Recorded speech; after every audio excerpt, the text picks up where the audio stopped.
వాళ్ళన్నా తెలంగాణ ప్రాంతంలో అడుగుపెట్టిన ఇక్కడ నాయకులన్నా ఇది భారతదేశం, ఈ దేశంలో ప్రజలు ఉన్నారు. ఈ ప్రజలకి ఎవరు ఎక్కడికైనా వెళ్ళేటువంటి అవకాశం ఉంది. తెలంగాణ ప్రాంతం వాళ్ళకి ఆంధ్ర ప్రాంతంలో వెళ్ళడానికి జీవించడానికి అవకాశం ఉన్నది. అలాగే ఆంధ్ర ప్రాంతంలో వాళ్ళకి తెలంగాణ ప్రాంతంలో కానీ భారతదేశంలో మరెక్కడైనా కానీ జీవించేటువంటి హక్కు రాజ్యాంగం కల్పించింది.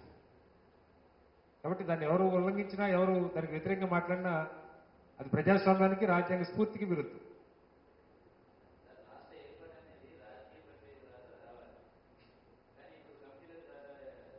అది నేను అదే చెప్పాను, కమిటీ ద్వారా రాదు. కమిటీ కేవలం కమిటీ పరిష్కార మార్గాలు సూచించడం కోసం కమిటీ. ఇప్పుడు మనం ఈ మాట కమిటీ వేయటం ఎందుకన్నది, కమిటీ వేసిన రోజు ప్రశ్న రావాలి.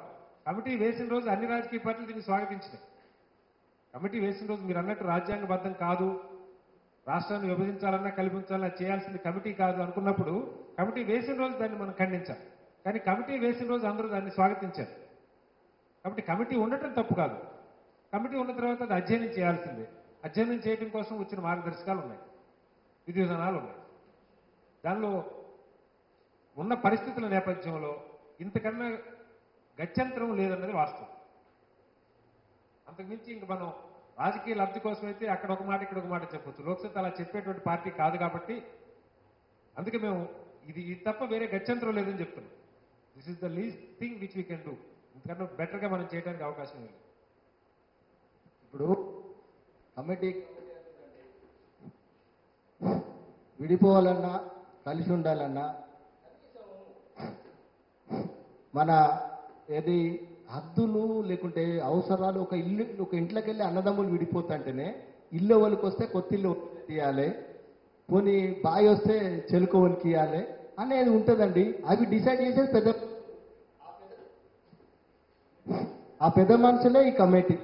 జస్ట్ మీరు ఆలోచించండి, కమిటీ విధి విధానాలు ఏంటంటే మనము విడిపోతే కలిసి ఉన్నా విడిపోయినోనికి బాధపడకుండా సమస్యగా ఏమి ఇవ్వాలి, పోనీ కలిసి ఉంటే ఇప్పుడు ఉన్న అన్యాయం జరిగితే అతనికి ఏమి మాట్లాడడానికైతే ఒక కమిటీ కావాలి కదా. ఒక పెద్ద ఇప్పుడు గవర్నమెంట్ డిసిజన్ తీసుకున్నా, చట్టసభల్లో శాసనాలు చేసినా దానికి ఒక ప్రణాళిక, ఒక పద్ధతి అనేది ఏర్పాటు చేయడానికే ఈ కమిటీ. ఇంకో విషయం అండి, మీ అందరికీ చెప్పేది ఏంటంటే ఇప్పుడు మాట్లాడే రాజకీయ నాయకులకు నేను ఒకటే చెప్తున్నా. ఈ కమిటీలు అన్నప్పుడు మీకు చిన్న ఎగ్జాంపుల్, లోగడ కాంగ్రెస్ పార్టీ ఉంది, తెలుగుదేశం పార్టీ ఉంది. కాంగ్రెస్ గవర్నమెంట్ కన్నా ముందు తెలుగుదేశం గవర్నమెంట్ పాలించింది. దాంట్లో 16 జీవో సరిగ్గా అమలు కాలే ఒకటి. అప్పుడు ఈ నాగన్ జనార్దన్ రెడ్డి గారు, రేవంత్ రెడ్డి గారు, అందరు లీడర్స్ తెలుగుదేశం వాళ్ళు ఉన్నారు. తర్వాత కాంగ్రెస్ గవర్నమెంట్ వచ్చింది, దాంట్లో వీళ్ళంతా ఉన్నారు, వెంకటరెడ్డి గారు, మిగతా జానారెడ్డి వీళ్ళంతా ఉన్నారు. అప్పుడు ఏం చేశారండి? అన్యాయం జరుగుతుంటే ఎందుకు అడగలేదు? ఎందుకు నీళ్ళ తీయలేదు? దేనికి అడగలేదు వీళ్ళంతా? ఇవాళ అందరూ మాట్లాడుతున్నారండి అన్యాయం జరిగిందని. అప్పుడు మీ కళ్ళు మూసుకుపోయినాయా?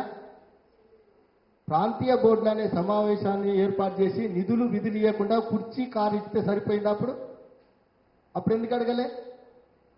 రాజకీయ స్వప్రయోజనాల కోసం ఎవరి ఏరియా వాళ్ళు మాట్లాడడం తప్పది.